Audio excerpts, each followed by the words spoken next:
Hi friends. ఇది పాండిచ్చేరిలో rock beach. ఇక్కడ మా బాబు ఐస్ క్రీమ్ తింటుండు. ఇక్కడ ప్యూర్ శాండ్ అండి. మనకి బ్యాక్ సైడ్ చూస్తే అవి చెట్లు వెనకాల వైట్ టౌన్ ఉంటది. సో, ఇక్కడ చూసారా కుల్ఫీ ఐస్ క్రీమ్ తింటుండు. చాలా మంది విజిట్ చేస్తుండ్రు లోకల్ కాలేజ్ పిల్లలు ఇట్లా. ఇక్కడ ఎక్కువ పాండిచ్చేరిలో డాగ్స్ ఉంటాయండి. సో, అదొకటి మెయిన్ ప్రాబ్లమ్ ఇక్కడ. కొంతమందికి యాక్సిడెంట్ కూడా అయ్యాయి వాటితో. ఇక్కడ చూస్తే బీచ్‌లో ఫారెనర్స్ ఇంకా యూత్ చాలామంది వస్తుర్రు, విజిట్ చేస్తుర్రు. వేవ్స్ కూడా మనకి దగ్గరికొస్తున్నాయి చూడండి. మేము 3 కలా ఎళ్ళాము. చూడండి బాగా కూల్ ఉన్నది ఇక్కడ క్లైమేట్ వచ్చేసి. ఇక్కడ మనకి జస్ట్ 100 మీటర్స్‌లోనే మనకి రెస్టారెంట్స్ గానీ, రూమ్స్ అవైలబుల్ ఉంటాయి.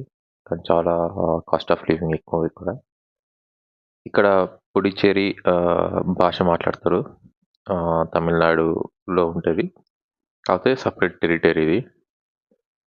సో, ఇక్కడ చూడండి వేవ్స్ ఎలా వస్తున్నాయో. వాటర్ మాత్రం బాగా సాల్ట్ ఉంది. ఇది ఓషన్ కదా! సో, ఇలా మనకి దగ్గరికి ఎళ్లి విజిట్ చేయొచ్చు. రిస్ట్రిక్షన్స్ ఏం లేవు మనకిక్కడ సెక్యూరిటీతో.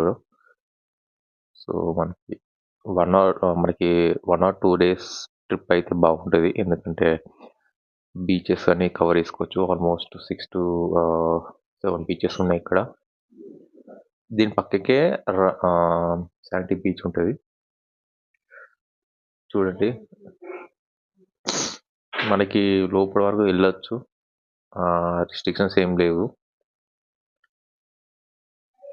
కానీ ఇక్కడ ఆ సౌండ్ మాత్రం చాలా దారుణంగా ఉంటది. సౌండ్ తట్టుకొని నిలబడాలక్కడ మనం. నేను మ్యూట్‌లో పెట్టాను. సౌండ్స్ మాత్రం బాగా వస్తాయి. అక్కడ చూసారా రాక్స్ చాలామంది రాక్స్ మీద కూర్చొని ఉంటారు. ఇంకా నైట్ అయితే డైరెక్ట్ ఇంకా మనకి రాక్స్ దాటేసి ఇంకా బయటకొచ్చేస్తాయి వాటర్. అప్పుడు చాలా డేంజర్. నైట్ అయితే ఇంకా బాగా వస్తాయి. Compare to evening or afternoon. ఈ బీచ్ వచ్చేసి 24 అవర్స్ అవైలబుల్ అండి. మరిన్ని వివరాల కోసం సబ్స్క్రైబ్ చేయండి.